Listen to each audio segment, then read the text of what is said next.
हम लोग जब पढ़ाई करते थे बहुत गरीबी का जीवन रहा, बहुत गरीबी का जीवन, लेकिन धीरे धीरे धीरे धीरे अब परिस्थितियां बदली, बहुत विकट विकट परिस्थिति देखेंगे। हमारे गांव में एक लड़का था, दूसरे का हल जोतता था, पढ़ाई भी करता था। एक दिन इधर हाल में सुना यूपी का शायद कोई लड़का था, रेलवे स्टेशन में जूता पॉलिश करता था, और 10th क्लास का रिजल्ट निकला तो शायद 97% नंबर लाया, जूता पॉलिश करने वाला लड़का। तो विकट परिस्थिति में लोग जीवन को संवारते हैं। भगवान श्री राम कहते हैं परमात्मा ने ऐसी अनुकूल परिस्थिति दी, आप माने क्या कहते, प्रतिकूल परिस्थिति को भी अनुकूल बना लेते हैं लोग। ईश्वर चंद्र विद्यासागर के विषय में पढ़ते थे, एक बार कुछ साथी लोग गए मिलने के लिए, पता चला कि यहां पर कुली का काम करते हैं, तो चले गए मिलने के लिए। एक कुली को देखा, कुली कुली आवाज लगा, एक लड़का उधर से आया, आइए 3-4 साथी थे, सब सूटकेस वगैरह माथे पे उठा लिया, प्लेटफॉर्म के बाहर पहुंचा दिया, कुछ रुपये ले लिए। लेकिन वो जो सूटकेस लेके जा रहे थे तो कुछ दूसरे लड़के आते थे, विद्यासागर जी नमस्कार, ईश्वर चंद्र जी नमस्कार, प्रणाम। तो देखता था कि ये बड़े पढ़े लिखे लोग ही कुली को प्रणाम करते हैं, क्या बात है। तो प्लेटफॉर्म के बाहर जाकर के वो लड़के पूछते हैं क्या बात है भाई, आप कौन हैं, आपको जो ये नमस्कार करते थे विद्यासागर जी नमस्कार, आप हैं कौन। बोला तुम लोग कहां जा रहे हो। बोला हमने सुना है कि यहाँ पर विद्यासागर जी कुली का काम करते हैं, उसी से मिलने के लिए आए हैं। तो बोला मैं ही ईश्वर चंद्र विद्यासागर हूं। बोला आप कुली का काम करते हैं, ये तो मुझसे बहुत बड़ी गलती हो गई कि आपको कुली बना लिया हम लोगों ने। आया था भेंट करने के लिए, क्योंकि बड़े ही मेधावी छात्र हुए ईश्वर चंद्र विद्यासागर।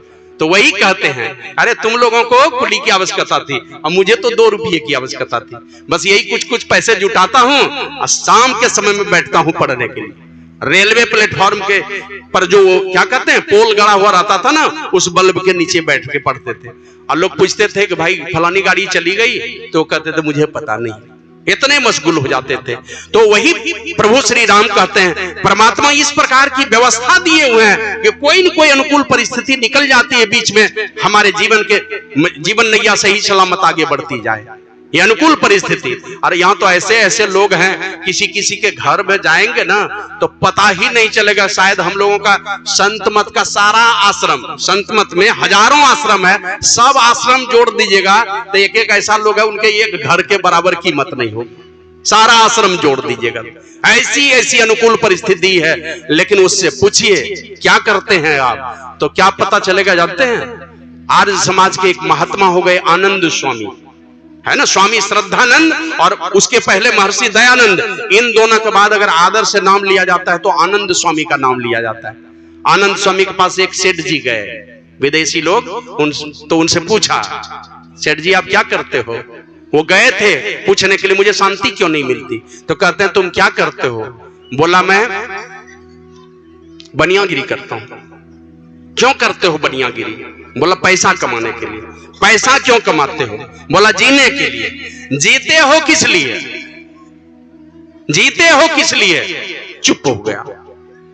क्या काम करते हो तो बनियागिरी। क्यों करते हो पैसे कमाने के लिए। क्यों कमाते हो जीने के लिए। जीते हो किस लिए पता ही नहीं। तुमको जो पता नहीं है ना वही तुम्हारे अशांति का कारण है। जीते हो तुम किस लिए यही पता नहीं है और यही तुम्हारे अशांति का कारण है। और का उद्देश्य विहीन हमारी जो यात्रा है, ज्ञान विहीन हमारा चिंतन है, चिंतन विहीन हमारा ज्ञान है, और उद्देश्य विहीन जो हमारी यात्रा है, दोनों कभी सुख नहीं हो सकता है, ये व्यर्थ है। काश तुमको अपने जीने का मकसद का पता चलता। प्रभु श्री राम कहते हैं परमात्मा ने बड़ी कृपा करके मनुष्य का शरीर दिया है। परमात्मा की कृपा रूपी अनुकूल वायु है, सारी परिस्थिति आपके अनुकूल है। पत्नी है, बच्चे हैं, माता पिता हैं, बाल बच्चे सारे के सारे अनुकूल हैं। और ये सारी अनुकूल परिस्थिति होने के बाद भी अगर तुम इस संसार सागर से तरने का उपाय नहीं करते हो, जो न तरई भवसागर नर समाज अस्पाई, सो कृत निंदक मंदमती आत्महन गति जाई। भगवान श्री राम कहते हैं अंतिम रिजल्ट है, कहां जाओगे, मर करके प्रेत बनोगे।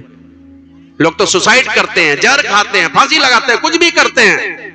कहा कि अगर तुम परमात्मा की कृपा से मनुष्य शरीर पाए, संत सदगुरु ये संसार में बराबर आते रहते हैं, परमात्मा की कृपा भी तुम्हारे साथ है। तीनों साज पा करके भी अगर तुम परमात्मा का भजन नहीं करते हो परिणाम क्या है? आत्महन गति जाएगी। शो कृत निंदक मंदमती, वो कृतज्ञ है, परमात्मा के उपकार को नहीं माना उसने, पता ही नहीं चला कि मनुष्य का शरीर परमात्मा का दिया हुआ है। और नहीं, आप लोग जानते हैं जोशीमठ अगर गए होंगे, बद्रीनाथ का दर्शन करने कोई गए होंगे तो उसके 50 किलोमीटर नीचे में जोशीमठ है।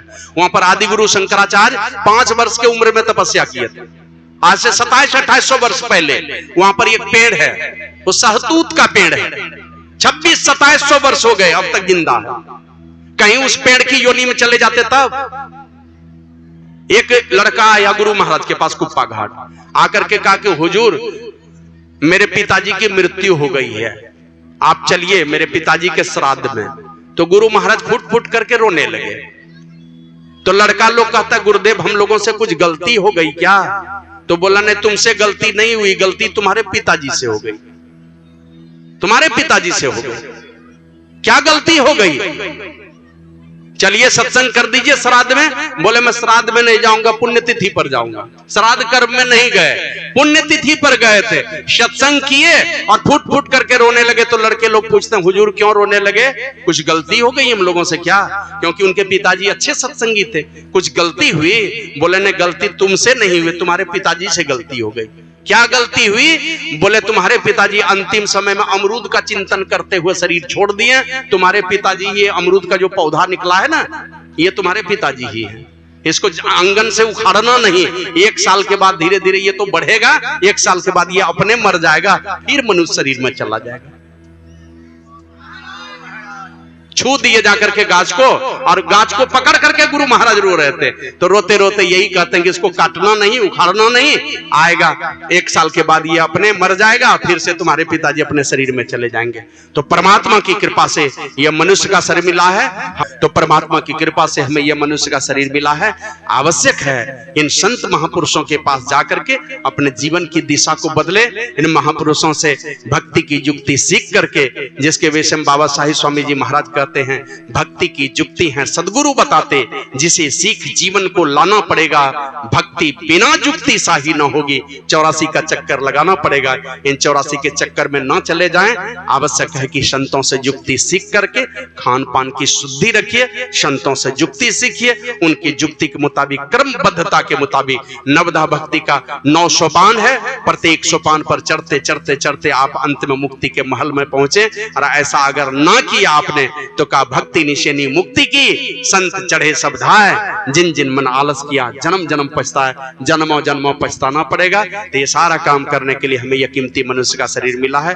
रहिए समाज में सदाचारी बन करके रहिए, लोगों का आशीर्वाद मिले। साप लेने वाला कोई काम मत कीजिए, बद्दुआ लेने वाला कोई काम मत कीजिए। जहां तक बन पड़े, गुरु महाराज जाते जाते कह गए, अंतिम बातें हैं उपदेश के रूप में, स्वीकृत कर ले, नाम सुमिर ले, को जाने कल की जगत में कबर नहीं। बल्कि हम लोग मैथिली शरण गुप्त की कविता पढ़ते थे, नर हो न निराश करो मन को, कुछ काम करो, कुछ काम करो, जग में रहकर कुछ नाम करो, या जन्म हुआ किस अर्थ हो, समझो इसको या व्यर्थ न हो।